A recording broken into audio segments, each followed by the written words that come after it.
TCAD 9, Japan pledges $5.5 billion to tackle economic challenges and aid development in Africa.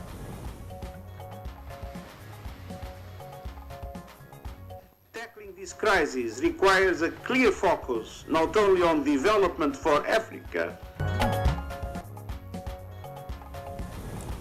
Federal government moves to strengthen project accountability in governance.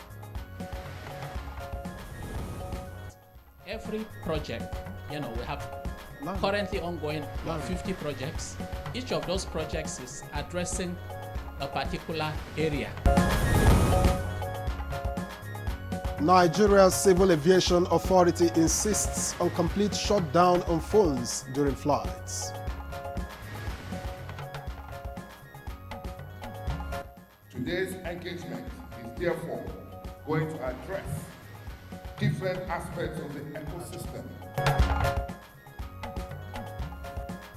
And on Good Morning Nigeria today, our focus is on regulating inland waterways transportation.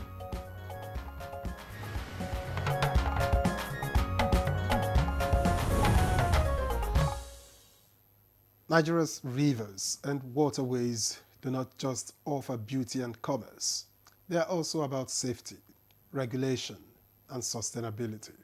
And Victor, that's where the National Inland Waterways Authority, or NIWA, comes in, making sure our water transportation systems run safely, securely, and responsibly. Now, from navigation rules to environmental protection, NIWA has a broad mandate.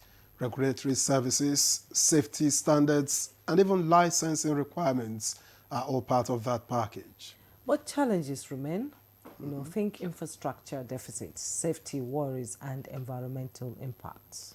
Still, recent developments like the Supreme Court's ruling and new regulatory updates show that change is underway. And in a country where waterways could be a major driver of economic growth, getting the balance right is crucial. Safety, security, and sustainability alongside development. As the economy expands, our waterways will only become more important. And so we'll keep tracking how regulations shape the future of transportation and trade. I am Victor, as well. Thank you so very much for starting your day with us on Good Morning Nigeria. And I am Juma Yusuf. Together with Victor, we'll take you through today's conversation. Up next, the newspaper review with Chikudi Okolo-Gbaja. But first, let's catch the morning highlights with Dennis Adegunoye. Dennis, good morning. Good morning, Jummai and Victor. Good morning, Nigeria. Here is the morning news. The government, or Japanese government, has pledged to strengthen its partnership with African countries through a $5.5 billion investment aimed at tackling economic challenges and fostering development on the continent. This commitment was made by Japanese Prime Minister Shigeru Ishiba during the opening of the 9th Tokyo International Conference on African Development, TCAD 9, in Yokohama. Meanwhile, President Bola Tinubu expressed Nigeria's readiness to represent Africa in the United Nations Security Council's permanent seat category, emphasizing the need for fair and equitable representation. Tackling this crisis requires a clear focus not only on development for Africa, but on development with Africa. And I salute Japan for making this the focus of its cooperation with the continent. Speakers at a one-day sensitization campaign on President Bola Tinubu's midterm achievements, organized by the Federal Information Center in Benin City, have commended the quality of the federal government's intervention programs, projects, and initiatives over the past 2 years. They believe these efforts indicate that Nigeria is on the right path to economic revitalization under President Tinubu's leadership. A lot of palliative are being given. A lot of empowerment are being given. In fact, including the women empowerment are being given. The federal government is revamping its approach to delivering good governance by focusing on project accountability. The Office of the Accountant General of the Federation is enhancing coordination among stakeholders to eliminate duplication of efforts, as seen at a recent retreat for national project coordinators in Abuja.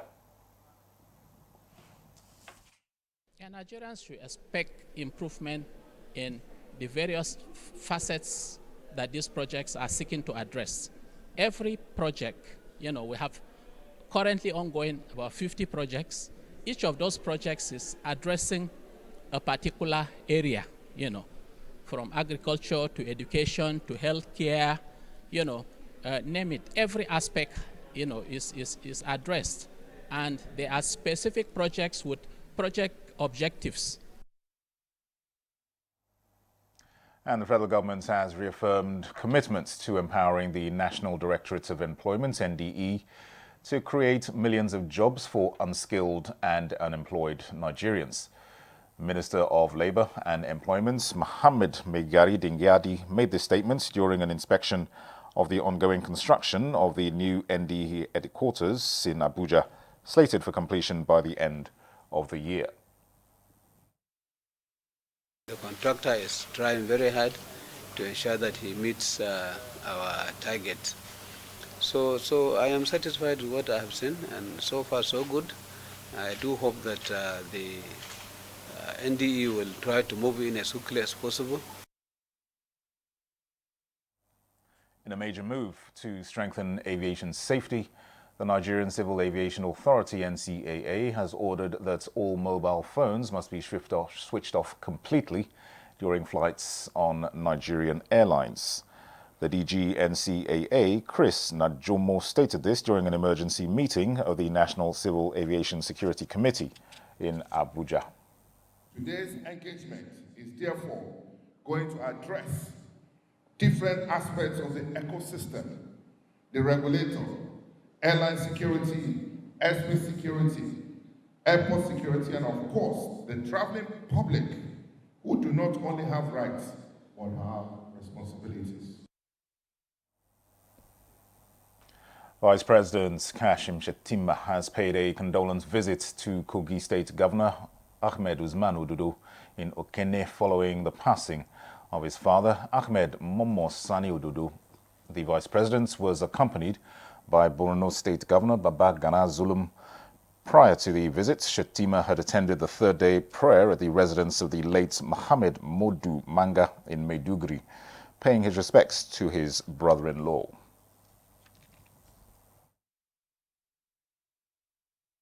We are here at the behest of President Bola Ahmed Tinubu to commiserate with the government and people of Kogi State, and most especially the Ododo family, over the demise of the patriarch of the family, late Alhaji Ahmed Momo Sani.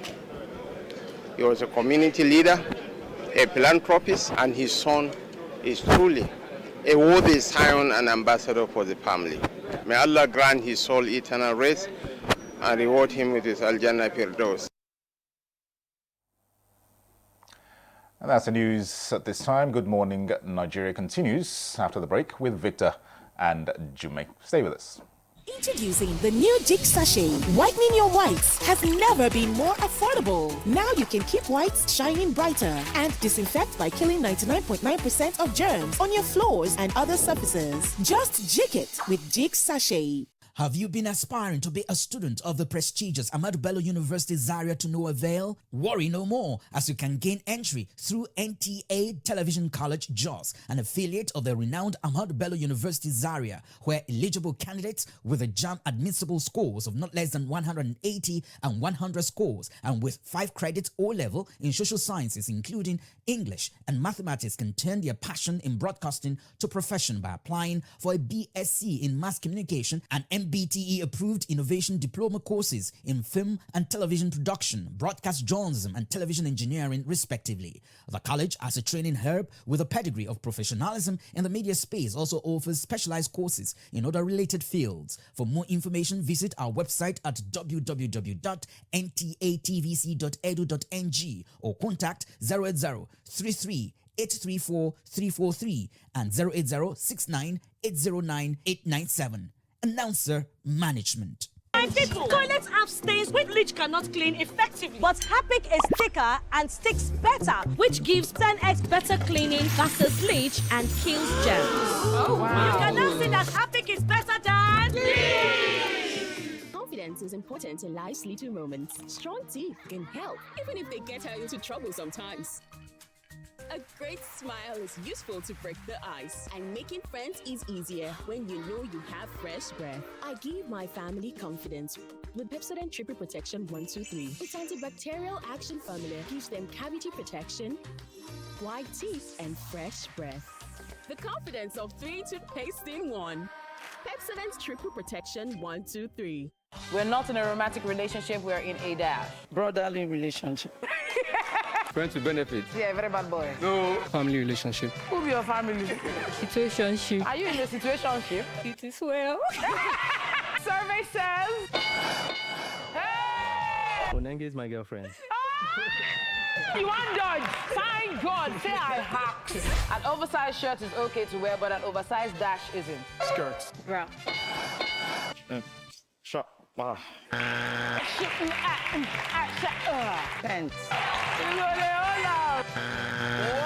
Name something you add to your text to make them more interesting. Emojis. Stickers, pictures. The way my back at the breathe, at the yara. Gifts. Survey says. My birthday.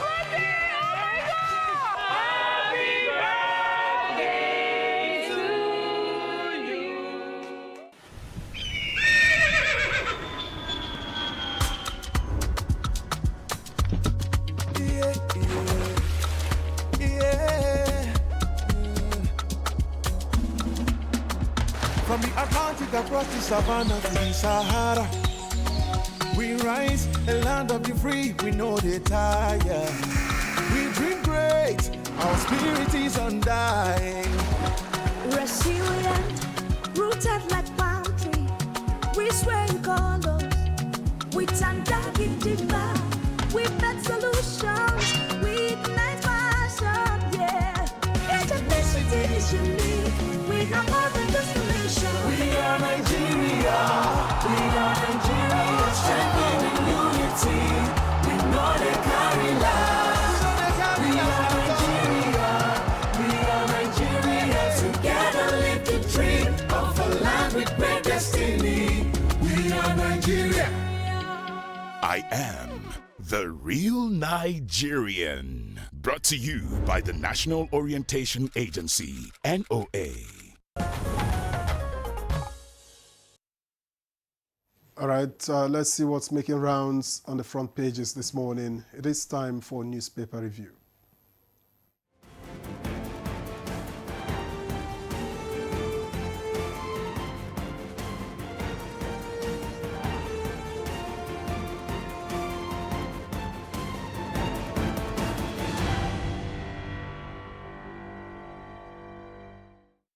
And our newspaper reviewer, Chukudi Okoli-Ubaja, is sitting in the studio. Good morning.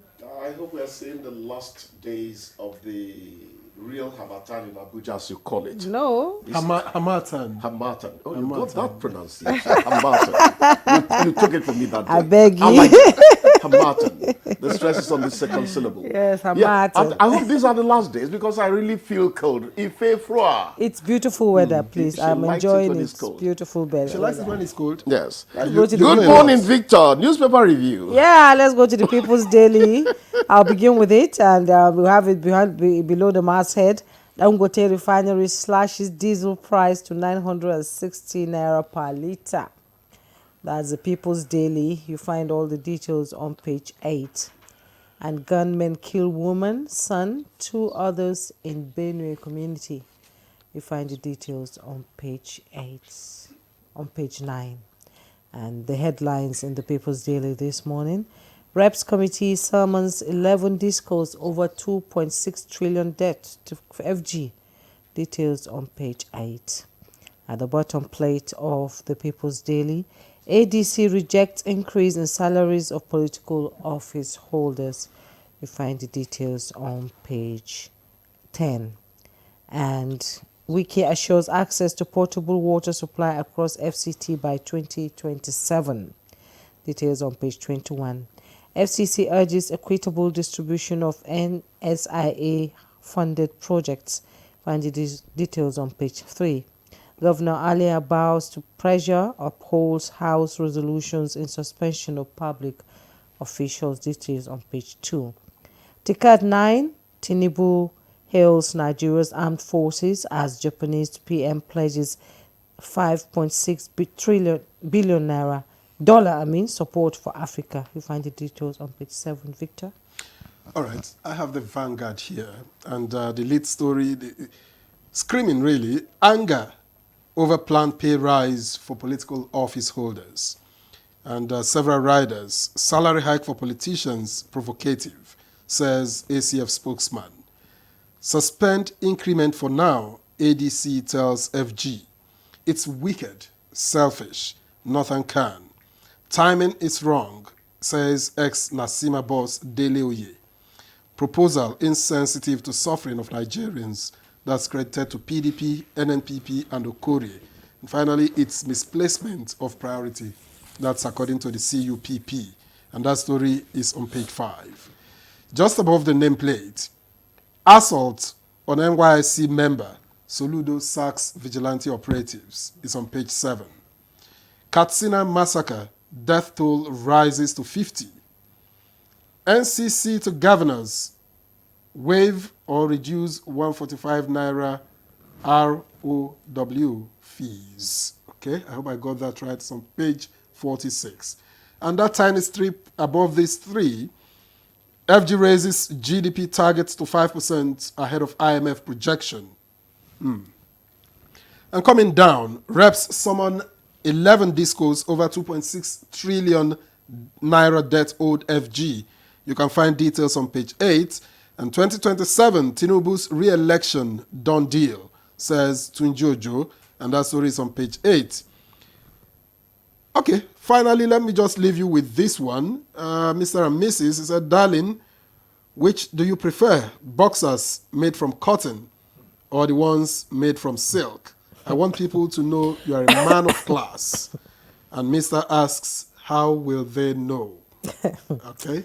That's not the last, actually. We have the Daily Times newspaper, and just below, above the masthead, Fulani militia sack occupied 10 plateau communities, group alleges. You find the details on page 6. And Victor, I've read some of the stories. Now let me go to NAMA. Commences first audit of Nigerian airspace. You find the details on page 9. Court orders freezing of Jai's bank accounts linked to former NMPCL GMD Kyari. You find the details on page 8.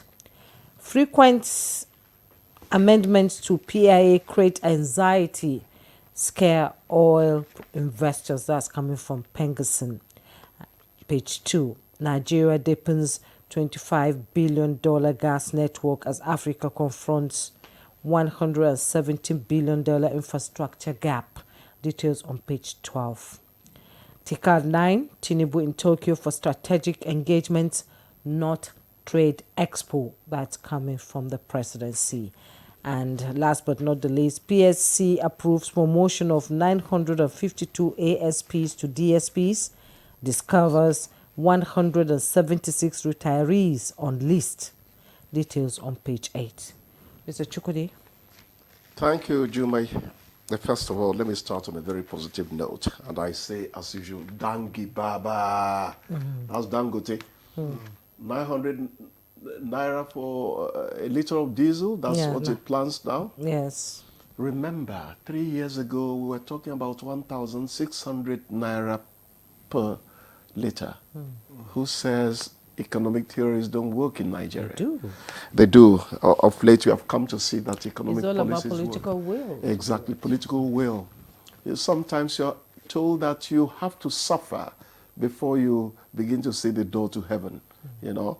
I don't call it suffering. It's actually experience. It depends on how you want to think. It's a phase we're passing through. Exactly, it's a phase. You must believe in you and your creator.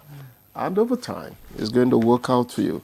Anger over planned pay rise for political office holders. First of all, is this a report that was derived from somebody saying we are going to give them pay rise or is it investigative journalism?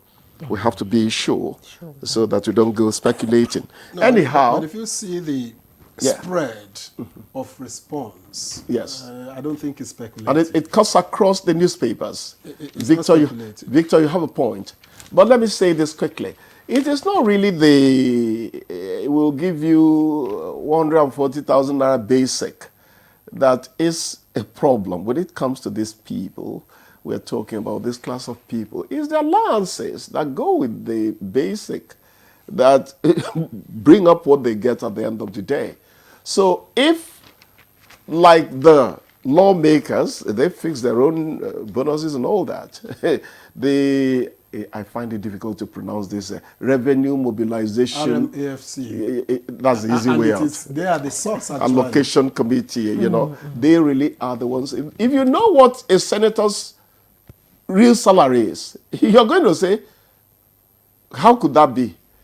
But at the end of the day, the take home is something that makes you, what is this? You know? So what are we talking about? Is it the allowances we're talking about, or is it the basic? The basic is controlled centrally. So till you sort out those, you cannot speak categorically about them. Whether it is basic, whether it is allowance, increase is increase. Yes. And the response is directed at the plan to increase. By the way, I'm just looking at the papers, and it's credited to the chairman of RMAFC on Monday, who hinted that they were going to do this. So it doesn't matter now whether it is in allowances or it doesn't matter. Yes. Yes. I agree with you. What really is the angst, the anger of Nigerians, is that they feel that the ordinary people are still pining away in God knows what. Yesterday we said, I think it was the U.S. people mentioning that 70,000 naira minimum wage. They mentioned the judiciary in some of the papers yesterday and all that, which I feel is none of their business. Let's work out our problems and solve them. So they are looking at what do generality of Nigerians get compared to what the office holders get. Till you bring a nexus that seems to suggest equitable distribution of income, people will keep on talking about that from time to time. You know, I know they'll sort that all out over time. Yes. There's this other bit you read. Okay, the federal government is actually projecting that GDP would rise to 5%. Only China was doing that about 5 years ago, 6 years ago. That's quite optimistic. You know?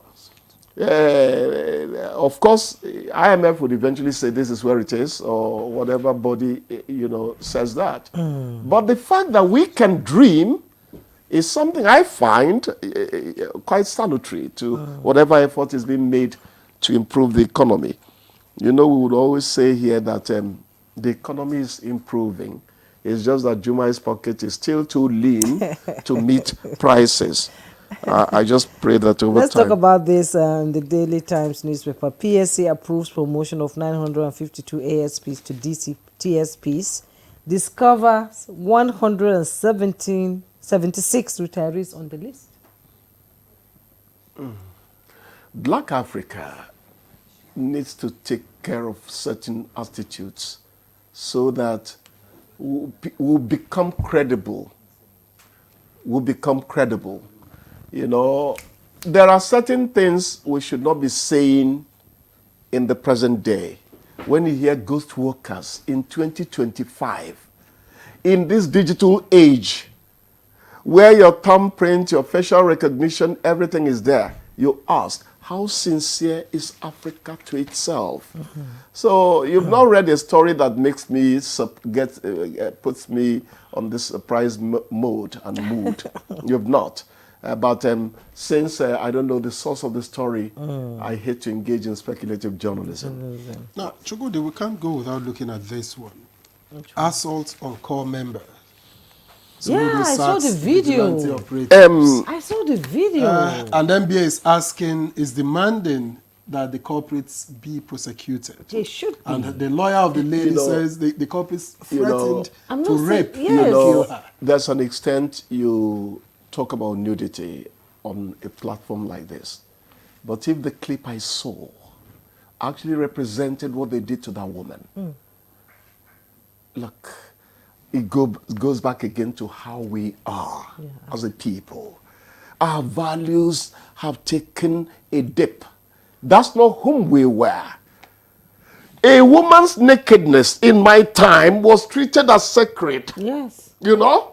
Don't do that. Don't touch her. Don't. You want to get a woman nude outside? It was sacrilege in my time. Now we just... Hey, I want to see. What you want to see? It's unfortunate that we became like this. But then, quickly, the response of the government. They've been sacked. They actually are to be prosecuted and all that. So I am happy that condign punishment is going to come to them at the end of the day. Yes. If they keep up the heat, you know.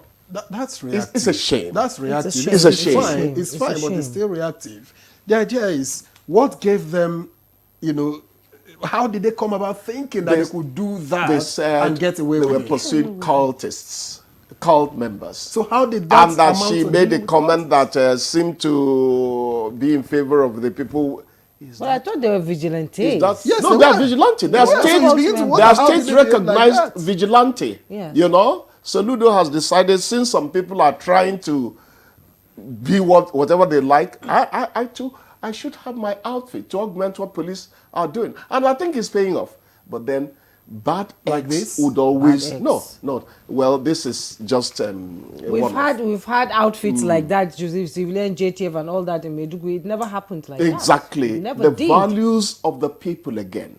Yes. Across Nigeria, I don't want to discriminate, but across Nigeria, you see behaviors that are different from place to place. One other thing, Mr. Chukwudi, it's not because I'm these are non-state actors. They are non-state actors. No, they're not non-state actors if they are a bube. No, it's not a bubago. Okay, whatever their name is. They are recognized. The thing is, what gave them the right to even enter their house? Why do you think you could do that? To have access to their home. Are there terms of reference? Vigilante is recognized in the Nigerian statute books. We're not saying it because is not. To the extent that they wear mufti and carry guns, they are non-state actors. Why should they carry guns? No. Vigilante is recognized. You know, so if they are vigilante bona fide, they are recognized. We are talking about their attitude. We're talking about their values. We're saying that when you put this in the African basket, it does not come up to who we are supposed to be, whom we were. You cannot tell me you're grabbing a woman to make her get her naked. No, what would you gain at the end of the day? I wonder. They were even saying that they were saying we will rape you. Yes. Look, let's not go there. We'll kill you. It's a shame. On video. It's a shame. They should be behind bars. It's a shame. You see, the culture they come from, the traditional institution guarding their places of origin should even look into the matter. This is not how we are, my children. Africa must return to what it was. Okay, Victor. All right. Let's, on that note, let you... I should return home, because I said Africa should return to what it was. Yes, return home. We'll see you again tomorrow.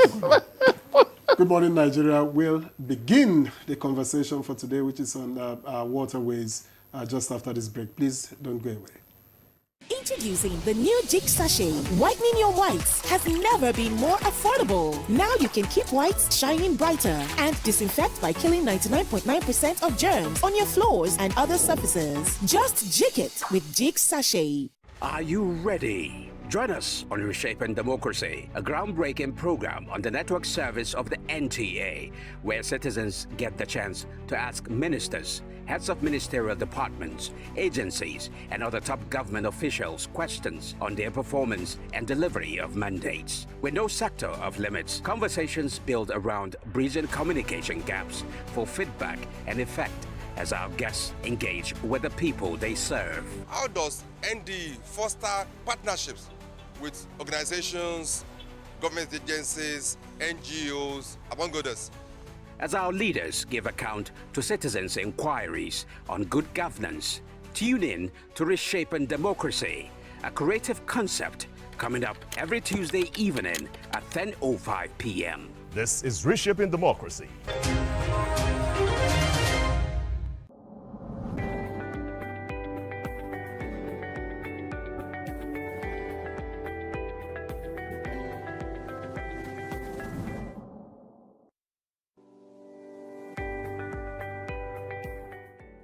Food security is national security, and where there is hunger, then the insecurity in that particular country will continue to remain. And so it is in everybody's interest, not just the government interest, but the private sector as well, to ensure that we have a very good agricultural policy that drives sustainable growth and then progress, of course, in its implementation. One of the things that we were doing and we stopped doing as a country is the operations of the storage facilities, the storage infrastructure, all the way to logistics, talking about farm mechanization, the vehicles that we need. The feeder routes, the construction of the feeder routes. The feeder routes are so called because they are not A-trunk roads. They are farmstead roads. I believe that if a considerable investment can go into the construction of feeder roads, then our machines, our transportation equipment would be a lot more efficient.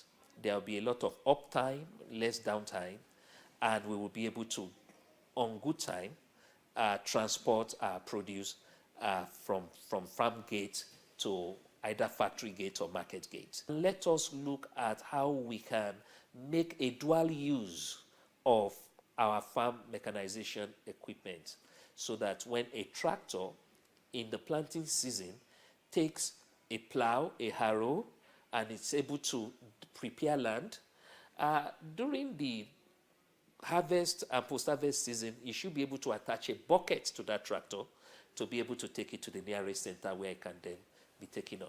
These are short and medium-term measures that we can take to boost productivity. We need to ensure that agriculture is practiced in the most acceptable and modern way possible. We need to make sure that the science of agriculture is indeed science. In other words, we are able to apply methods, we are able to apply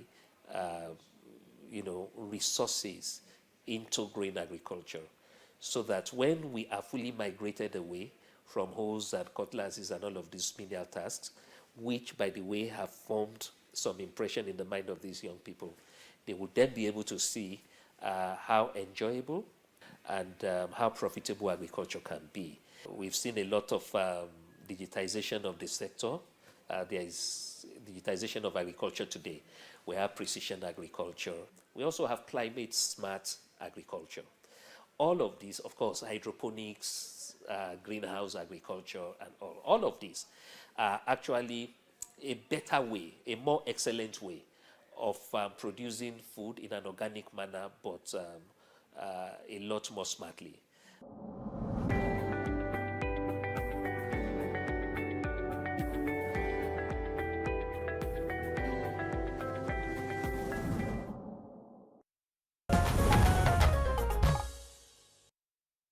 You're welcome. You're still watching Good Morning Nigeria. And to set the tone for our conversation today, let's take this background report by Ibrahim Danhamidu. Nigeria is a nation blessed with vast rivers, lakes, and creeks that stretch across thousands of kilometers. From Lagos Lagoon to the river Niger and Benue. Our inland waterways hold the potential to ease the pressure on our roads, expand trade, and connect communities.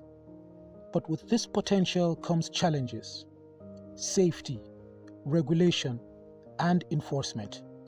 Every year, tragic boat mishaps claim lives, often linked to overcrowding, poor safety standards and unlicensed operators. Beyond accidents, the adherence and proper supervision to regulations hinder investment in water transport, leaving untapped a sector that could reduce traffic congestion, boost tourism, and create jobs. The federal government, through agencies like the National Inland Waterways Authority, NIWA, has been pushing reforms, enforcing safety jackets, licensing vessels, and dredging channels. But questions remain.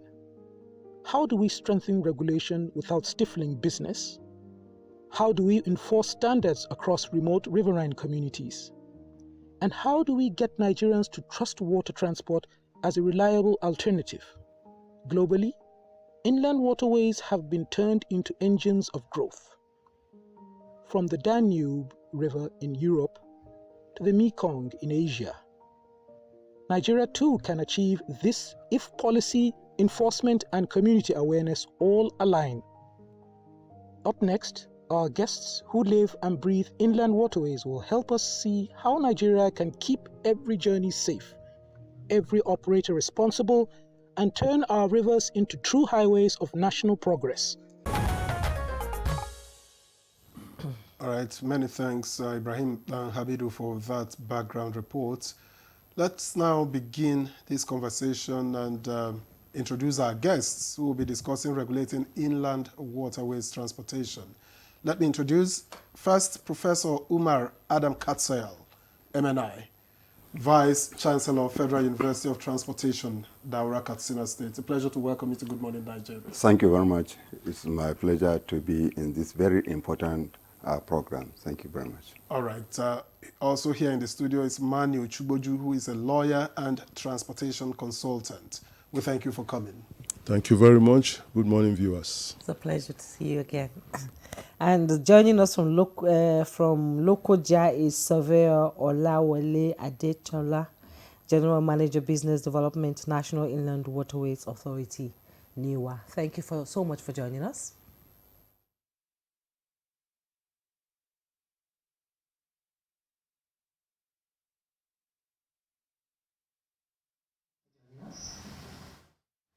Also joining us via Zoom from Zaria, Kaduna State is Dr. Shehu Usman Gidado. He's the Director of Maritime Transport, Nigerian Institute of Transport Technology, NIT. Thank you for joining us. Thank you very much. Good morning, Nigerians. Victor? All right, let's begin from NIWA. For obvious reasons, they have the responsibility to look after our waterways and regulate what happens along the channels. So let me ask, what exactly is the state of our waterways as we speak in terms of safety, use, and whatever makes up, the transportation, water transportation business?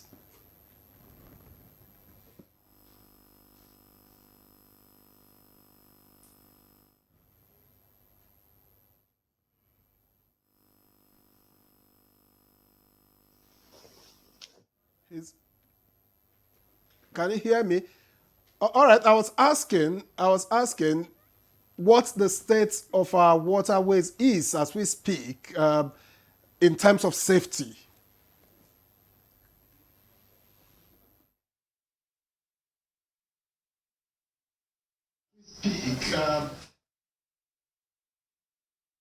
In terms of safety is one thing, and I think safety is one of the most important requirements today on the use of Nigerian inland waterways as a means of transport, which it is really more important for.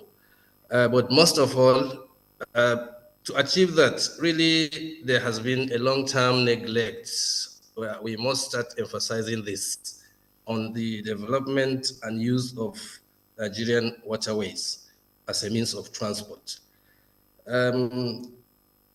More to that, it has led to low level of infrastructure development. There are no jetties, no landing points, no loading centers, no real connectivity with other modes of transport. So the level of development of the terminals for Nigerian waterways, where loading takes place and where the journey starts and where it ends, is not really well designated, not built, not developed at all. So that is one key factor. So from there again, rickety canoes, boats, and watercrafts are used. There has never been any change in the technology, design, or resilience of the boats we use to the rough environment of the current inland waterways we have. And this led to low level of infrastructure, low level of the carriers, and then the way itself. The channels are never in good shape at all. We've had one experience of dredging, which was really not good enough because it has been marred by several issues. But since then, no level of development has taken place on the waterways for it to be safely used. Well, most of them. Licensing system has not enforced this level of skill on them. Ownership of boats, its registration, and licensing for operation is also very weak. So generally, there's weak enforcement of basic safety standards that are required to have good operators on the waterways. And then passengers, again, because of this, the commercial importance of waterways just fizzled away.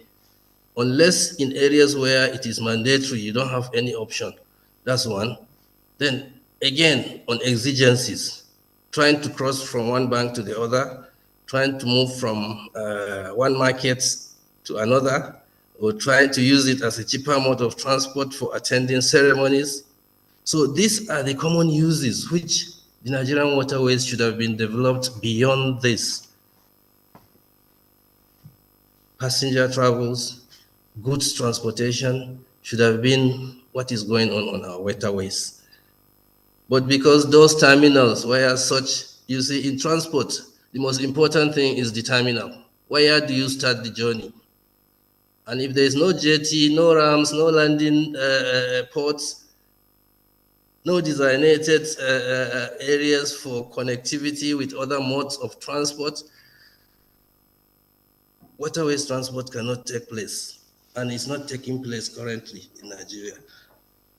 Okay, Dr. Gidado, thank you so much for your opening comment here now. Let's go back to Surveyor Olawale Adetola. He's the General Manager, Business Development, NIWA. He's joining us from our Lekoja studio. You've listened to Dr. Gidado raise some pertinent questions, and people have been saying, experts, in waterways have said NIWA has been there for more than 2 decades, and still we're having constant accidents on our waterways. So what concrete steps is your agency taking to ensure operators in particular comply with safety rules such as life jackets and vessel capacity limits? And can you tell us what is the state of the waterways in Nigeria as of now?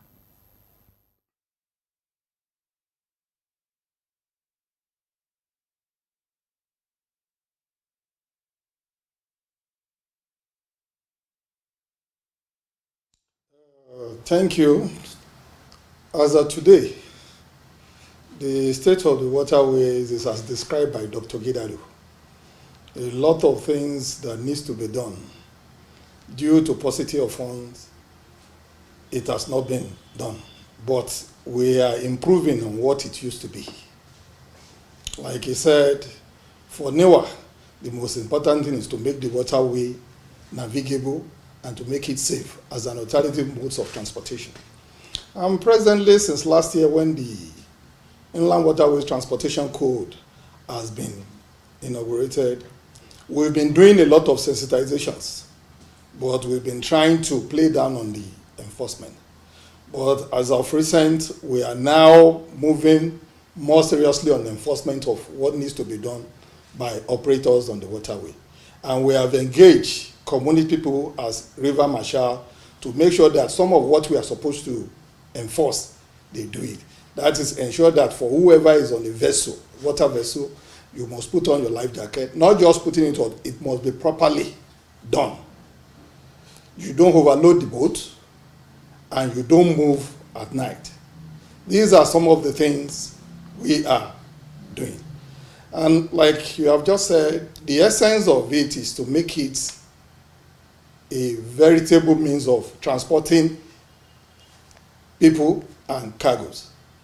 So whatever needs to be done, we are working on it to attract private investors to go and invest on the huge potentials that is available on inland waterways in Nigeria. In so many ways, we are calling on people, let them come. If they have any question, we are ready to answer. In a way to put them through so that they will develop the waterway as the road has been developed. And we are collaborating with the Nigerian Railways to see wherever there will be connectivity to make the inland waterways more viable. We are working on it too. So we are doing a lot of things, but I believe with time, it will reflect on the country as we get better and better. But by and large, we have done a lot from last year to now, and we are still doing more, and we are still going to do more. All right, thank you very much for your opening remarks. I'm sure we'll get back to you multiple times because all of this revolve a lot around the activities of NIWA. But let's get here in the studio and let me get to Professor Katsayal. I'm just wondering what specific gaps in our, inland waterways sector was the University of Transportation set up to fill? So thank you very much. Before I go into that, please permit me to use this golden opportunity to commiserate with His Excellency, the Katsina State Governor and the people of Katsina State, His Excellency, Mr. President, and good people of Nigeria on the sad incident that happened yesterday in Katsina State, specifically in Manumpashi local government, where over 50 persons were killed.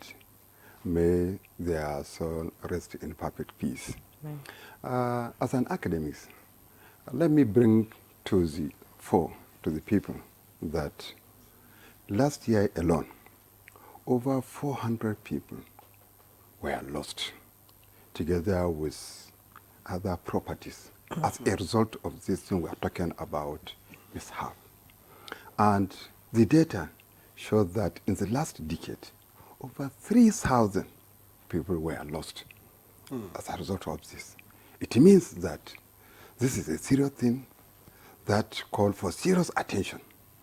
And this is the reason why, when this university was established, one of the programs, academic programs, approved, applied to NUC, National Universities Commission, and subsequently approved was Inland Waterways Safety and Administration as a degree. Why? Because we know that this is a mode of transportation which, if not older than anyone, globally, is one of the oldest moving in waters. Because we know water is the largest platform. We see this earth, but when you go into water, we are just island. How big your area is an island. How big it is. So beside the oceans, internally we have a lot of waterways connecting communities, connecting towns, cities. You see, even in cities, even here in Abuja, you see there are pockets of water. That's why you have Jabi Lake. So as a result, we see that it is very important for the university to build capacity in that area. We are using old boats, as they mentioned, not giving attention. I don't want to say neglect, but not giving the due attention. That's why we are using that old boat. We are still using paddling. And our young ones now are not much interested in such things. Remember, not only in water transportation, but in many of those cultures whereby you see families, they have established trade. Our young ones are not imbibing such trade from their parents and grandparents. The same thing with this water. That's why I say, okay, let's establish a program specifically for that reason and build capacity for Nigerians and even beyond, so that over time this will be very much attractive, using newly constructed boats, using now you have simple boats that are not wooden. Are plastic. Some it's just balloon. You blow it, you can collapse it. So very easy. And also using jetties. And now you have movable jetties, so that even if the water over time goes down, you move it. And also with sensors, so that you can identify either wood inside water, or rock, or any obstacles, so that you'll be able to avoid it. And also such devices that can help to even move even in the night, so that the transportation will continue. Not only it will continue, but it will continue seamlessly, efficiently, and without any unnecessary deaths and loss of properties. Now it has just started. I am telling you, right from Cape State down to Akwa Ibom, say this will continue to happen. Just last week in Sokoto. Before then, it was in Kepi. It happened in Niger State. It will continue. It's something last year.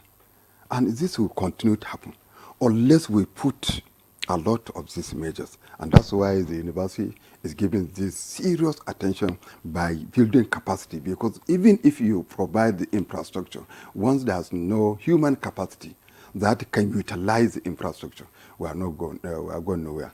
Let me use this time also to sincerely appreciate what the Deputy Senate President did in Kano State, in Bagwe local government. That's water.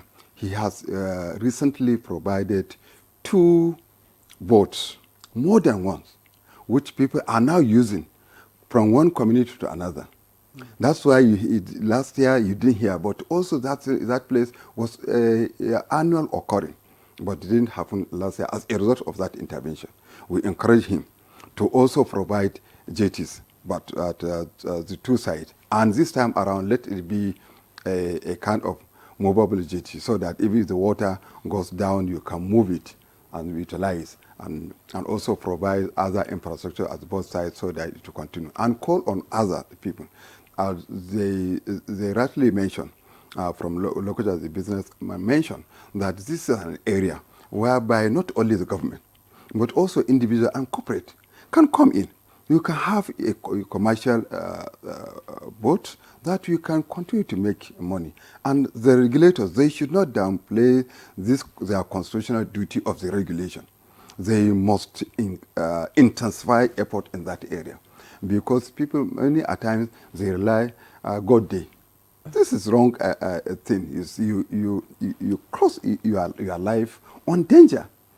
God that created you knows that, but He has given you the knowledge, He has given you the intent that don't put yourself in a danger. And also, besides the regulatory agencies, even along the communities, you have to protect yourself by adhering to those rules and regulations. Not only by the government, if any communities they have the rules and regulations, adhere to such rules and regulations, so that we continue to utilize this very important sector, and also continue to reap the benefit of that, not only movement, but also what we call environmentally friendly, because we cannot just, while using that waters, but not also taking care and being mindful of the environmental impact also. Thank you very much. Okay, thank you so much, Prof. Let's bring in Mr. Mani into this conversation now. You know, I know your passion when it comes to waterways. Thank you. Let's talk about the huge potential that can be derived from the waterways in Nigeria. We've seen countries making huge revenues from waterways. And in Nigeria, it's as if it's just to transport people across. You can transport cargo, human goods and everything, and then take them to their destination. The waterways are there, but apart from regulations, what needs to be done to ensure that it can contribute also to the GDP of this country? Thank you very much. Prof has mentioned a lot of what needs to be done. He's mentioned capacity building, provision of jetties, and infrastructure provision. In addition to that, again, he also mentioned that the regulators need to take the issue of regulation and enforcement of the safety rules seriously. He also mentioned, which is where I will take off from, the potentials, that there needs to be a public-private partnership engagement. The exploitation of water resources is not just for the local communities, where we keep using archaic, outdated canoes. You see, Prof was doing like this. And unfortunately, that is where we have been in the last 300 years. The development, rowing manually and using rickety wooden boats. You see, what the Deputy Senate President did by providing modern boats, modern is the word, modern, not wooden, modern boats. In fact, the boats should be such that we can go to work in it, dressed well and be comfortable. It should not just be something for the peasants and the workers. And it should be something that even the government officials can be comfortable traveling in. We should use the picture of the developing, let me not use developing, let me say developed countries as an example. At the UK, France, all these other countries, Germany, France. It's no big deal, by the way.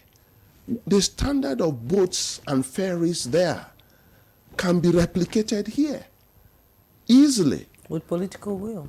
Yes, with political will, and also too with an entrepreneurial spirit of our people.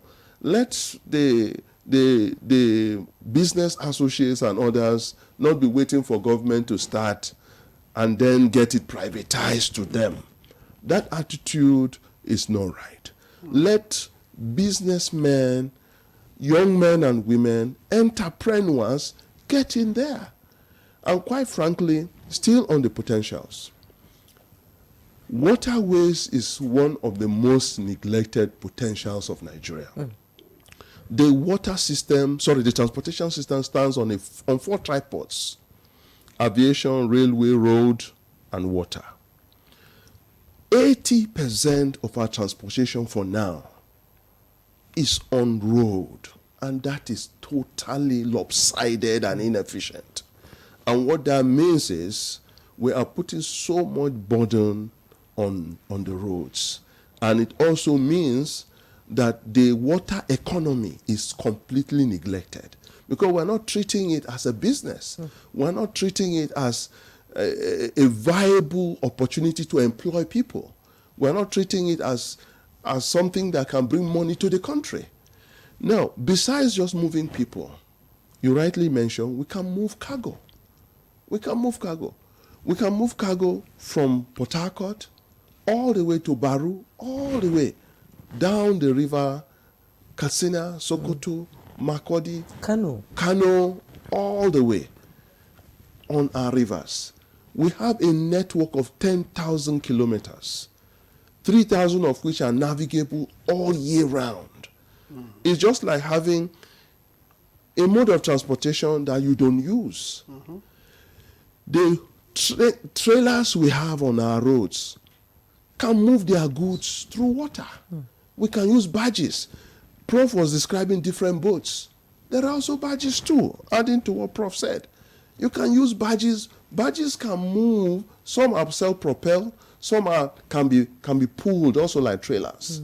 These barges can take out 10,000 of these trailers on our highway, causing hazards every day, And I think I recall, Victor, you discussed this matter once on one of these your programs of trailers. If we're worried about trailers, we have a highway that is safe, that we have neglected, and Waterways is one of them. You line up badges, they'll take out all those cements, Dangote cement, all the various cements, all these hazardous chemicals and petroleum products, diesel, gas, you name it, they can go by water safely. And by using modern boats, as Prof implied, you can make the waters more navigable because the boats are modern, they have sensors, they can tell where it is shallow, where it's deep. And not only that, you can have jetties, as Prof also said, that are safe, that are modern. And by the way, inland inland waterways, NIWA, they have regulations for it already. They have their transportation code. And they said it's only now they'll be going into enforcement. And I recall it's only now, too, that they are setting up water marshals or river marshals. Having 800 river marshals is not sufficient.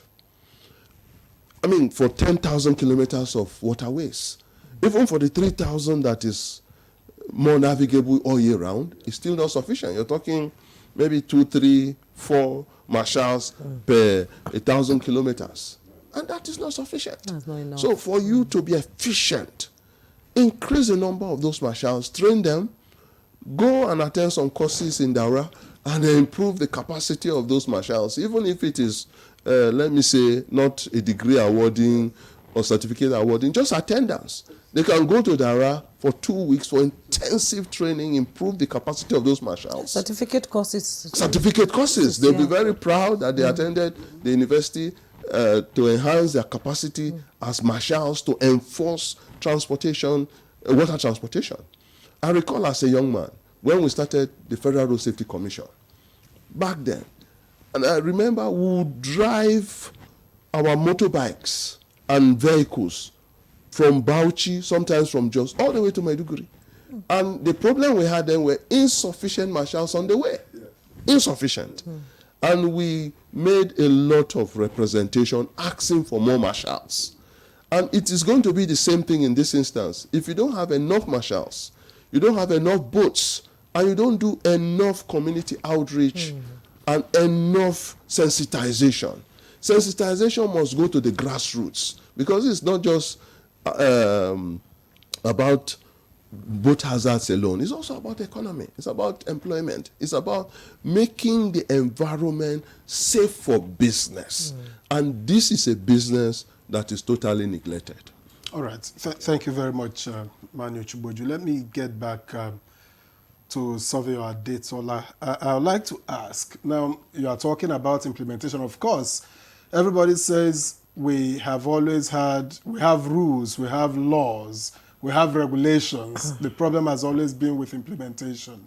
So what exactly are the challenges that NIWA has that had made it difficult to implement? You talked about regulating, safety regulations, but you can see the visuals that have been rolling on our screen.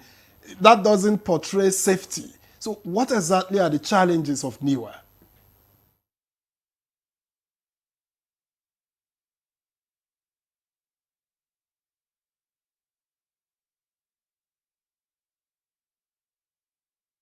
Once again, just like any other organization, paucity of funds to drive most of what we want to do is a principal one.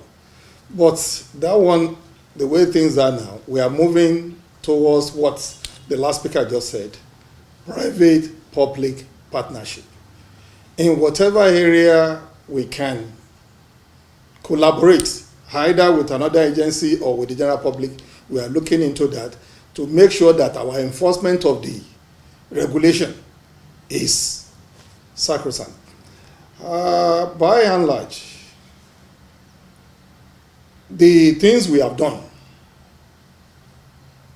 most of the accident we are talking about has to do with majorly human errors.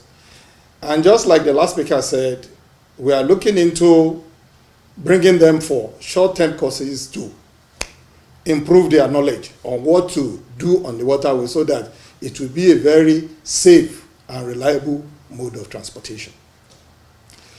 Just like I said again too, the personnel we have now, they are inadequate, grossly inadequate, and for us to have more, we need more funds.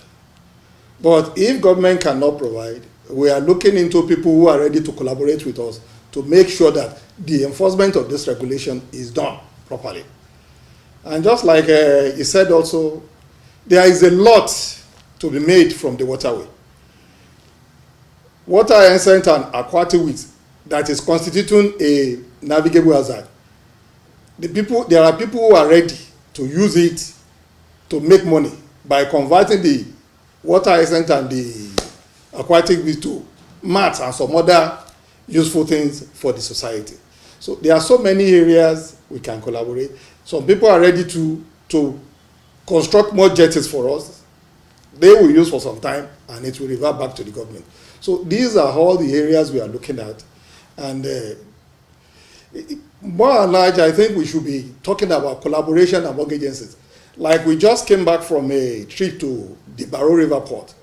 We are collaborating with Nigerian Railway and we are collaborating with the state government to make the access road that goes into that place okay. So that for cargo that will be coming into the port, it will be easy to be evacuated. Because if there is no road to evacuate whatever comes in, then the river port won't be used. So these are so many areas we are looking into to make sure the waterway transportation means is improved upon. And another thing is people are reluctant to use the water. I think I need to make that clear. Many people are reluctant to use water, they are afraid. So we need to still continue to sensitize and enlighten people that it is the most viable and more reliable way of getting yourself to from one place to the other, and also safely. The visuals we are showing, yes, we are enforcing where we are present, but there are so many places we don't have personnel to go there. So we need more funds to engage more hands so that all over the country we will be enforcing the transportation code. Thank you. Over the country will be enforcing the transportation code. If you can still hear me, you know, both operators have always complained about poor jetties and navigational aids and how much investment is going into infrastructural development.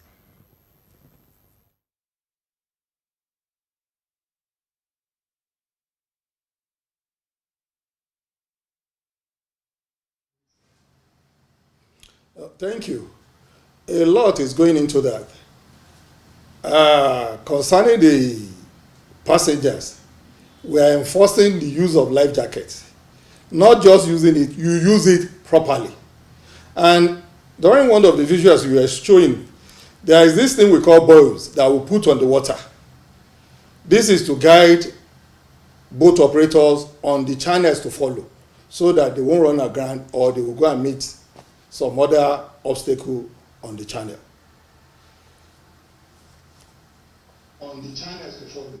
I'd like to get to Dr. Gidado, who is also not in the studio anyway, but I'd like to find out, in your opinion, how do you think that NIWA can navigate clearly NIWA has said, well, we don't have funds, there's paucity of funds. How do you think they can navigate this and ensure safety on our waterways and also be self-sufficient? I think there's one way NIWA can do the shortcuts. First of all, the enormous potentials which we all know on the waterways is a well-known issue. NIWA does not have the funds to develop all the jetties that are needed to propel inland waterways transportation. But this economy generally requires the inland waterways transport sector. Significant contributions could be made by this sector, which history has said it could be the starter, and which we have seen in other climes. China developed out of the Yangtze River. We have more than what Yangtze River is. That's why across our map is how good connectivity is waterways transport to this country. That can be done, one, by sensitizing the citizenry to understand the potential, the importance, and the contributions inland waterways can make to the transport sector. But it requires a presidential intervention in this regard. This is one of the important gold mines, I can say, which this country has never explored again. It was explored before the 60s, which becomes the main means of transportation within this country. If we can revisit inland waterways as a transport, not as mere space, build the jetties, build the terminals, that's where the transportation starts. There is nothing like modern transport terminals on our waterways. The boats that are used are no longer what we can use today. We don't need canoes. We have good technology, good designs that we can shift to gradually, first out the non-functional ones, and come up with modern boating facilities, ferries, barges. We can move goods and people. Essentially, what the inland waterways could do can happen here in this country. So we have not explored. NIWA should concert all efforts towards making sure that waterways transport takes place in Nigeria, on Nigerian waters, take advantage of the connectivity to 28 states and the entire 10,000 network, and also the very basic agricultural community in this country remotely rely on movement of a lot of produce along the waterways, but just to nearby markets, either across the river or within just 20 to 30 kilometers. So it should extend beyond that. The waterways transport can be made to move from Baro to Lokoja, Lokoja to Onitsha, Lokoja to Makodi, to Yola, up to Garua for exports. From Onitsha, we can connect all the ports, seaports. Onitsha can be like a hub for container movements and all that. The facility is already there, can only be expanded further because the market is there, but has not been utilized, so to say. So let us continue to sing the song. It has been Let's Harness Inland Waterways. That's why each time we come to these programs, we continue saying what we have said over and over. That means nothing has been done. We need to develop inland waterways transportation, put up the infrastructure, strengthen the regulations, train the operators, choose the best of goods boats, ships, ferries, and barges to move these goods, sensitize passengers, cargo owners to patronize the inland waterways transport as an alternative for roads or even rail, because it's far cheaper than all the other modes in terms of boats movement of goods and passengers in large quantity. So iron rods, containers, cement, all this produce has nothing to do with moving on these roads. They are cheaply or more cheaper moved along the waterways, at least to certain mileage, then connectivity with other modes.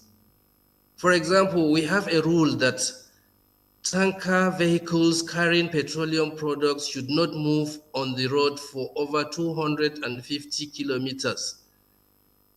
But we move these tankers with petroleum products from Lagos to Maiduguri, Lagos to Kano, 500, 700,000 kilometers.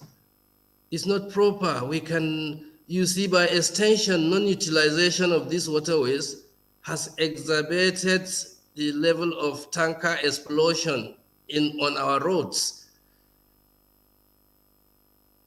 These are dangerous goods that cannot be subjected to long distance movement and shaky roads with bombs all over. You can imagine you are shaking a jerry can of petroleum in your hand.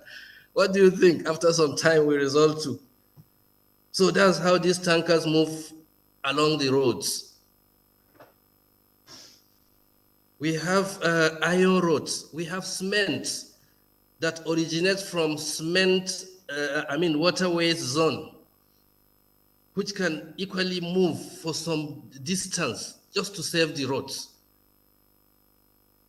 I think there are a lot of agencies that should get involved, and particularly we need to regulate freight in this country. We need to say which goods should move on which mode, or what percentage of goods should move on road, on rail, on waterways, and then we can achieve that balance, because currently the waterways are not participating in the movement of either goods or passengers across this country, while the vast potential still remains what it is. Remains what it is. I like the fact that you've painted a picture that if reforms are properly implemented, the waterways can contribute immensely to the revenue collection here in Nigeria. And our guests, don't forget to, our viewers watching us, don't forget to put the number on your screen to send in your contribution, questions, and, response to some of the discussion topics. Some of the issues that has been raised in this conversation. Let me bring in Prof into this conversation now. We've listened, and one thing that also always comes to mind when we talk about this thing is the states themselves. So what is your response for the growing call for decentralization of inland waterways regulation to states so that the subnationals can contribute and be able to move this sector forward? That's very germane. Let me remind us that it is very easy and cheaper to bring goods to Nigeria from other countries, long-distance countries like China, with ease, through water. But going into the interland, just to even within Lagos, not going to Maiduguri, you see, if care is not taken, you may multiply the amount of money you spend bringing the goods to Nigeria with ease. So this means that this infrastructure we are talking about, not today, we are not talking about majorly on rail roads, but they are interconnected, but waterways. It means that not only NIWA, we need to call the attention now, it's also states, because no any laws that prevent state from investing. We are talking about public-private. So since we are talking about public-private, it means that states are the major partners in public relationship. Yes. Yes, it means that these affected states must, without any further ado, invest, not only invest, but heavily on this area of waterways. Not it will only save their people, the goods of the goods of the people, the environment, but also it will bring fund, it will bring money over time. So, and not only NIWA need to bring the regulations, the personnel, even the road safety, we have what we call special marshals. So it means that in collaboration with NIWA, states can also have these marshals if they can clamor for state policing. There's nothing wrong in also clamoring and even establishing. If they can establish vigilante, why not also establishing what we call special water guards, special water personnel. Like they have it yes. in other climes. And other climes, so that they can utilize them to protect those ways, those are waterways, also to improve on it. Because as we said, human beings it is always complex being. He's seeing danger and bringing himself. But you, the owner of state, you, the leader of state, say, no, it is my responsibility to protect you from going into that danger, whether you like it or not. And this can only be done by providing those guards, by providing those relevant personnel. Therefore, I am calling for state to please invest heavily in this area. And the states, they have the wherewithal to do that. And this is a responsibility. This is a call to duty. So that with NIWA, with agencies like ours, whereby we can give the training. And let me tell you, I have already written to some states, right from Sokoto, Kebbi, Zamfara, Niger, that this is a university whereby not only you don't need to come to Daura. We can come, organize, we can come to state, train people.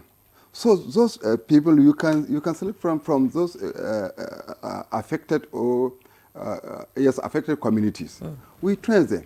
Then they go back to train others, train the trainers. You don't need to spend a lot of money, and also teach them how to maintain their boats, because when you also procure the modern boats, also need to train people so that they will be useful, so that they will not spoil within a short period of time and you become abandoned and become nuisance. So we'll give that opportunity. So the call is not only on state, but also on individual around the area, that you can contribute to your community if you have the opportunity. And also National Assembly members in that area, they can utilize also their zonal intervention. Instead to build, for example, primary school classrooms or block of a classroom, providing street light, you can also intervene in this area. And thank God, now we are on the right time. Appropriation is coming 2026. So I'm calling the state government to put in place budget line for the improvement of their waterways along the line. I'm calling for senators and House of Representatives and state to also utilize their zonal intervention in that area so that they can empower their communities with these jetties, with these barges, with these modern boats. They are not too expensive. And we can come in form of training to build the capacity of the community so that not only those things are procured, but are maintained, and over time we enjoy the usage, we benefit from them, we make a lot of money, and this will attract the private, because it's very difficult for private person to come and invest without any platform. So the initial thing is the government. The initial investment is the government, and not only the central, but the state, the sub-national, because we know even the revenue is not accruing to only the central, it's also accruing to the sub-national. So my call is not only to NIWA, but to state and other government functionaries, and we are ready to also give our constitutional responsibility of that training. Thank you. All right, thank you very much, Professor Kasaya. Let me get back to Mani Chugboju. What level of collaboration? I mean, Prof has mentioned quite a number, but how useful do you think the university can be towards actualizing safe and profitable, waterways for Nigeria? Incidentally, before this program started, Prof and I were chatting, and he was giving me an idea of certain strategic positioning of the university in the transport industry in Nigeria. Provision of databases, provision of training, manpower training, capacity development, and also too, they can also be part of consultancy groups. Most of these transport projects will be involved with them. We need quality intellectuals to be involved in the consultancy services as well. It's not just enough for those of us who have been doing it either as lawyers or former road transport workers, former marine transport workers, but the intellectual aspect, brings a certain level of creativity and a certain level of enlightenment and wisdom that sometimes, most cases, we lack. And in fact, in a developing country like Nigeria, one of the things we need really, really, really critically is that level of intellectual acuity and depth in our analysis, in monitoring, in solution provision that we need from the universities. And to that extent, the University of Transportation in Dar is excellent. It's an excellent opportunity for us as a country and as a people. We also need to support it because it's a national asset for us so that we can all gain from it, as a people. And as you can see from what Prof was saying, that the issue of involving the states is critical. And to that extent, it is right and proper we call out the states. 28 states are connected to water. And these 28 include Borno, by the way. Yes, of course, yes. Exactly. So all the way, 28 states that are connected to mass movement of water, we need to involve the Ministry of Transports. The Ministry of Transports, unfortunately, tend to be an appendix of Ministry of Works in most states. You rarely see a designated Ministry of Transportation in most states. That's to tell you how the mindset of most states are. They just think of Ministry of Health, Ministry of Justice. They don't think of Ministry of Agriculture, thank you very much. They don't think of Ministry of Transport. And when they think of Ministry of Transport, what they think of is just provide one bus and paint it. This line, this state line, that state line. That's all. What about water? And that's also why we welcome the challenge Akwa Ibom is presenting and Enugu State is presenting. They are going to aviation. That is to tell you, these are states with a vision and want to take transportation seriously. And so if Akwa Ibom can go into aviation, Enugu State can go into aviation. Calabar can also do. Yes. Borno State can do. And then other states can go into water transportation. We can have ferries, modern ferries.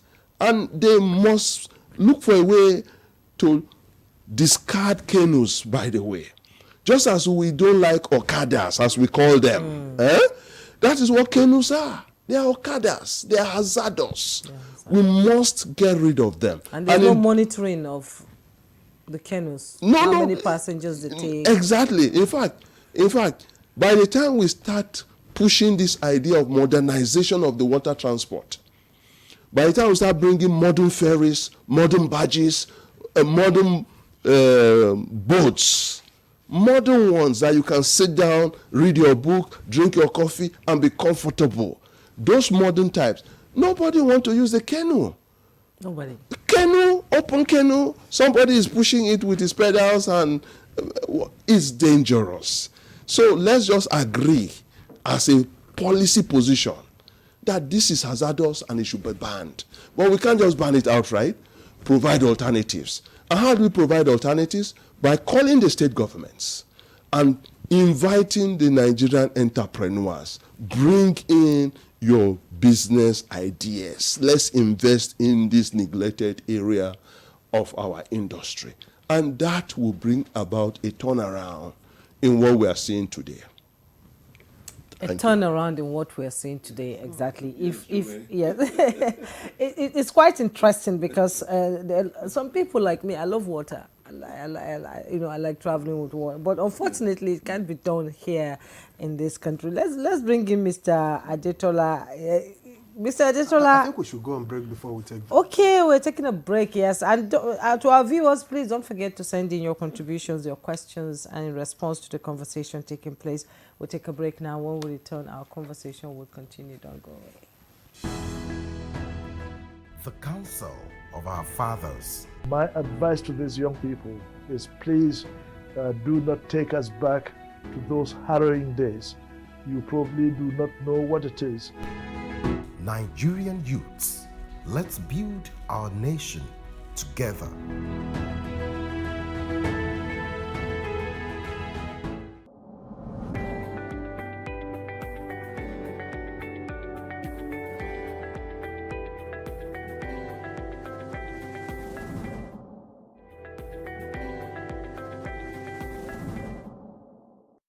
we can change the narrative about Nigeria. You know, when people talk about Nigeria, they talk negatively about it most of the times. So it's the role of the filmmakers to now bring that positive side of Nigeria for the world to understand that Nigerians are more than the negative information they used to get. And we can do that digitally because in those days, you know, you have to communicate or go for lectures for people to understand where you're coming from. But now you have these platforms. Everything you have can go on these platforms. People will see globally. Look at Nigeria on Netflix. It's doing really very well.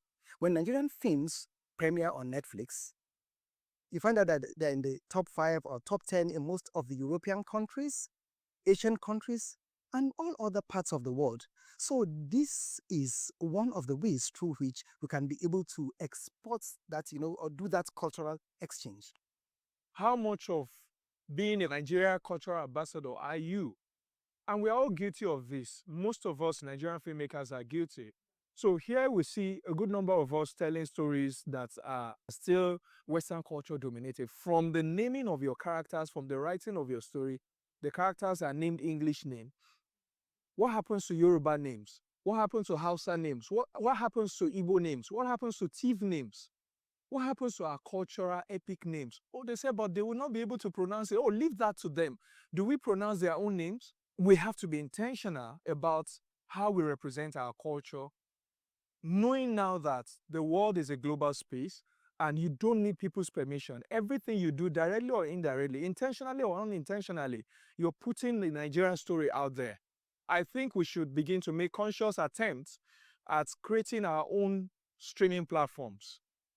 So we thank God for giant streaming platforms like Prime Video.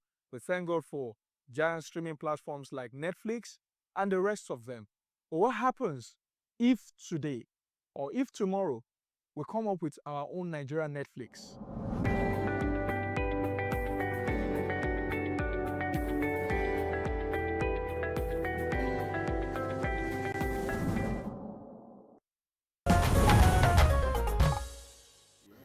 Yeah, welcome back. And if you're still watching Good Morning Nigeria, watching this program now, we're discussing, you know, the waterways in Nigeria and its potential. But we have viewers who are contributing to this conversation now. Let me take it before we get to our other guests. Let me take the ones I have. Engineer Akeju said, inland waterways is a game changer for modern transportation system. Safety and poor surveillance are alluded in the discussion is part of this challenge. However, Lagos State is doing better. NIWA should encourage other coastal states and states along the river stretches to consciously develop infrastructure to tap into this potential.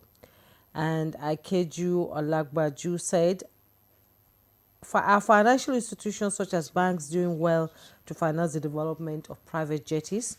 If no, what should be the incentive to motivate them to look into that direction? And another one said, good morning Nigeria, he's Johnson from Bayelsa State. Let's be sincere to ourselves. The waterways compared to road transportation, CNG buses is dormant. I don't exactly know what he's trying to say here actually. Victor? All right, and from Jack Abba in Makurdi, Benue State. It says it's a pity that on our roads, airways and waterways are all sources of fear to their users. It's high time special attention is given to the waterways with improvements to this important sector of the economy with new and modern boats. It said, let's avoid the daily losses in our waterways. And from Ujang Jessam Edet in Cross River, Engineer. Good morning, Nigeria. I'm grateful for Good Morning, Nigeria. You spoke my mind concerning inland waterways. Now, this means that water transportation has been neglected for far too long without cogent reasons. I'm a civil engineer by profession and practice, but I must confess waterways transport has to be revitalized because it's the best means, and this would bring more productivity. And finally, from Arabi Kende Paul in Life Camp, good morning, panelists. We are not exploring the huge benefits in the internal waterways. We need to spend more on infrastructure and improve the existing ones. Lastly, we need to educate and regulate this sector as it has a way of reducing food costs and transport fare. All right? I'd like to get to NIWA again. Yeah. I'm just wondering, as part of safety measures, is there a way, Sylvia Adetola, that you read the weather ahead of those trips on waterways so as to know whether you should go or not to go, the same way that air transportation works?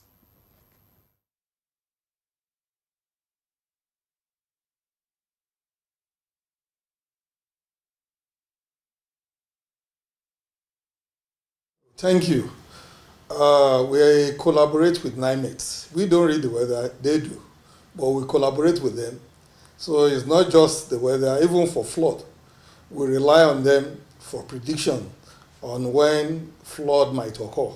And as we do, we give out relevant notices to the riverine communities that might be impacted by their prediction. So we are collaborating with NIMET in terms of weather. And for other organizations that we know are vital to our operations on the waterway, we collaborate with them. And whatever area, we need to let the public know that this is what is happening. We disseminate the information quickly so that lives will be saved. We do this. Apart from monitoring the weather, how do you ensure that operators comply with issues surrounding vessel capacity limits? The number of people they take on the vessels. How do you monitor? Because there's often a blame game between NIWA and state agencies like LASWA. So what are you doing to ensure that limitation on boats is adhered to?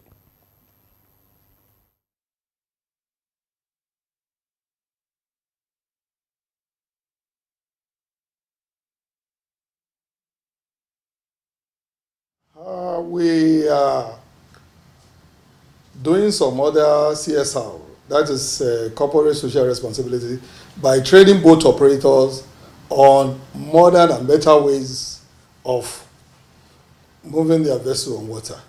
And like the issue you are talking about with LASWA, we are collaborating with them. Just like it has been mentioned, all the riverine states or the coastal states, we are encouraging them to partner with us. It is about the people, not about NIWA or not about the state, but how life can be better on the waterways to assist the people who uses the water.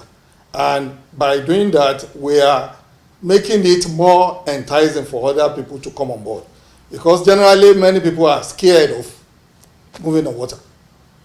So we are ready to collaborate with any state, not just the state, local government, so that waterway will be used, not just used, but in a better and modern way. And it will be done in a safer and a very good way. Thank you. Thank you very much, Sylvia Adetola. Let me just get to our Zoom guest, Dr. Gidado. I'd like to ask, from a training and capacity building standpoint, how ready would you say Nigeria is to produce the manpower required to manage our inland waterways and make a success of it? Thank you for this question. Of course, at this point in time, training for the inland waterways should start from a kind of a needs assessment. And what we don't have today in operating transportation on our waterways is, first of all, good hands and techniques for boat design. Our engineers should focus on building jetties. In fact, infrastructure, first of all, training on infrastructure development, training on boat technology, and the kind of vessels that should be used on our waterways. Then regulatory issues are on ground, training on such can be given to middle and senior officers in the industry. There is also the need to carry out training at the ministerial level on officers who are concerned with actually overseeing activities in this sector to understand the enormous potentials, to also understand implementation strategies towards bringing in the private sector, the entire Nigerian transport user to understand the need for alternative on the waterways. So principally, the kind of training needed for our waterways starts from the basic skills for understanding the operability of the waterways. Just like we, maybe by guess, all know how to move our vehicles on the road. For the waterways too, first of all, you need the terminal where this transportation should start. And you need the way, that is the channels on which these ships and boats and barges can move on. You need to train the operators of this. You need to acquire the boats, first of all. Identify the specific type of technology, low draft vessels, because we have not dredged these channels that deep to use every kind of ship or boat design. And this is one of the major causes of some of these accidents. We have all said that remove canoes. Gradually, we can do that when we are trained. We have visited a lot of boat builders. They are still using the last old technology of putting wood in form of a canoe and then attaching engines to it. Measurements, dimensions, and basic techniques for naval architects in boat building are required. This kind of knowledge are the kind of training that needs to be done. And with that, people will now understand the safety implications of even the boat design itself. So then the commercial aspect, we should be able to start making all students of transport to understand the comparative cost in the various modes, and also for goods and for passengers. With that, there will be another training on marketing strategies towards making those who make use of transportation to understand what mode suits which kind of operation, which type of cargo, which type of passenger, what kind of routes. All this basic knowledge of fundamental principles of transportation should be built into those who should be concerned or engaged with inland waterways transportation too. The motive power, boats, ships use outboard engines, use built-in engines, what type of propeller, how does it resist the type of waterways we have, how does it display some level of efficiency in pushing, pulling, or moving these vessels we are putting on the waterways, their speeds and speed limit, their duration for operation, fuel consumption. All these are various technologies and techniques that are available which can enhance the type of vessels, the channels, and the type of landing points we use for the waterways. And training should go on all these aspects. Every time this we come to talk about here, Dr. Mani, I'll come to you before we go to Prof. Every time we have a boat mishap happens, people lose lives, we come here, we talk about it. It's like a sing-song. We keep going on and on. So in your opinion, do you think government itself has shown enough political will, to arrest this recurring situation on our waterways that continues to happen? It goes on the news. After some time, people actually forget that it happened, and then it happens again, and we come here, we talk about it. So is there the political will by government to ensure that this does not continue to happen, and people will not continue to lose their lives on the waterways? Jume, thank you very much for this question. You recall the statistics that Prof narrated. 400 up to 3,000 in the last decade and more. And that's in just the last decade. What it suggests is it is a recurrent thing, and we are going to be having this kind of hazards. Now, these data are shocking, they are outrageous, and worse, they are avoidable. They are avoidable deaths, they are avoidable incidents. As to the government's will, when we say government in this system, I don't want to think of just federal government alone. Good. Now, 28 states have waterways in Nigeria, 28. We call them out. First and foremost, the Constitution of Nigeria does not put water transportation on the exclusive list. Let them remember that. It's not on the exclusive list. So having Ministry of Agriculture and Health alone is not enough. Your Ministry of Transport must include water transportation. Even if you are not even on the coastal line, there's nothing wrong with you making arrangements for it. That needs to be drummed in. So when we talk of government now, I think the first people to call out really, I'm sorry to say, state governments. State government, because they are the ones closest to the people. Abuja, inland waterways, yes, particularly inland waterways, because it's also their mandate legally to ensure free flow of goods and services and jetties provision and maintenance of the regulations. Yes, we'll call them out. But we have to look at what the state governments are doing. Even local governments in Lagos, they attend to water transportation. Local governments in Lagos State. If Lagos can do it, River State can do it, Bayelsa can do it, Calabar can do it, Benue can do it, Katsina, Zamfara, all the way that are all connected to waters can do it. And I keep reminding people also Borno State, because sometimes people forget that Borno has water too. Has water. You know? So, but seriously speaking, these are critical issues. There are ports already in places like Baru. Baru has a port. And what's the problem with Baru?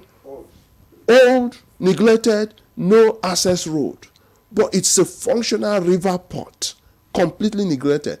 And we need to also call out Onitsha here. Onitsha has one of the finest river ports in Nigeria. And unfortunately, for the last 20 to 35, going to 40 years, you can verify, as we say in Nigeria, it has been neglected for no reason. Complete, sophisticated, well-built river port. So this, our neglect goes deep. It's not just even at just the governmental level. It goes down to the communal level, the business people. The bulk of the containers that enter Nigeria, they go to Onitsha. But Onitsha businessmen will rather put it in Lagos and transport it by road. Why don't you bring it to Port Harcourt? Why don't you bring it on air and use barges to take it to Onitsha? It's safer, it is cheaper. Prof was saying you can transport goods from far away China to Nigeria, cheap, within 45 days. But you spend about the same time and money carrying it from Onitsha, from Lagos to Onitsha. I don't even want to say from Lagos to Kano or Maiduguri. No. I'm just saying to Onitsha. About the same, yes, about the container that you are carrying from China to Lagos. You spend about the same money and time. Even getting it out of the port alone, you spend 2 weeks. Because we insist on using the old methods that are completely impracticable. We keep using only Lagos for almost all. 85-90% of our vessels or of our containers go to Lagos. Why? Why can't you put them in One, put them in Calabar, put them in Port Harcourt, put them in Warri, and barge them all the way to Kano, barge them all the way to Zamfara, barge them all the way to Yola? Why not? So this thinking has to be addressed. The business people, we also have to address them. While we are addressing government, we have to address the business people whose goods they rot away, they get stuck in Lagos, they get stolen, the trailers carrying them broke down, demorage, all sorts of issues. So all right. this Just run off. These are issues. These are issues that we must also present to not just the government and the local governments, but the business sector. All right. Thank you very much, Mani Ochuboju, for your remarks. Let me get back to Professor Katsayal. And I'm wondering if you were to prioritize one area, would it be safety, infrastructure, or regulation for you as the biggest gap holding back Nigeria's inland waterways? They are all critical, all these things you mentioned. But for me, first, the infrastructure. Then, because you need to have the infrastructure to think about the safety of the infrastructure. Yeah. Then, second, the training. Those who need to utilize the infrastructure, all the two at the same time. Because by the time you are procuring a jetty, you are building a jetty, how do you need to utilize it? By the time you are procuring the boat, how do you, the ferries, how do you need to utilize it? Capacity building come in. And the capacity building comes together with the safety, because it's safety measures are human beings that are to enforce it, that are utilize it. So despite the fact that they are all critical, so I would like to start, because this procurement takes time. As I said earlier, you need to budget for it. You need to plan for the budget. So you need to start on time. Then also the training aspect also need to be planned. As Dr. Gidado mentioned, what kind of training do you need to give? The sectors, the stages, because you need different level of training. So also then the safety, and also very important, how to utilize, because in every challenge there are a lot of opportunities. How to utilize those opportunities in these challenges we mentioned. So they are all critical, and for me, this is where we need to start. But as I mentioned, Lagos, many a times Nigerians, they used to even bring their goods through other countries, like Cotonou, sometimes up to Lomé in Togo. Why? Then follow the roads to bring them into Nigeria, because we are not fully utilizing our waterways. He mentioned that through One, where you, even from Lagos, you can utilize the same. Now we are building coastal roads. These waterways are already in existence, isn't it? You don't need to build there or there. One thing good with water is not like you come and say, okay, this where you build is not bridge, isn't it? It's only to navigate. Isn't it? So it's even cheaper. You don't need to wake up now to say, okay, we are building so number of kilometers. Let's invest. That's why we are saying just buy the ferries, buy the barges, and train people to use, how to maintain them, how to utilize them. Because I am saying that not only you procure, but how to utilize them, how to maintain. Because we are seeing a lot of time Nigerians we see we procure a lot of things. You see them over time. Look at these buses we procure in FCT. One time when you go there are ISO. Why? Because no plan for maintenance put in place. And also our culture, our maintenance culture, very poor. So very important building these critical areas. Thank you very much. We've already, the time is already up, for the program. How interesting it is that before you know it, 2 hours is gone, actually. So Professor Umar Adam Kasaya, MNI, Vice Chancellor, Federal University of Transportation, Daura. Thank you so much for your contribution. It's my honor and privilege. Thank you. Mani Ochuboju, lawyer and transport consultant. Thank you so much for coming. Thank you very much. And Surveyor Olawale Adetola, General Manager, Business Development, NIWA. He joined us from our Lokoja studio. We appreciate your contributions to the conversation. Thank you so much. And Dr. Shehu Usman Gidado, Director, Maritime Transport, Nigerian Institute of Transport Technology, NIT, Zaria. He joined us via Zoom. Thank you so much, sir, for your time. Thank you. Welcome, and good morning, Nigeria. And that's Good Morning Nigeria for today. Thank you so much for spending time with us today. I am Jumai Yusuf. And I am Victor Azu. We'll see you again tomorrow. Have a great day.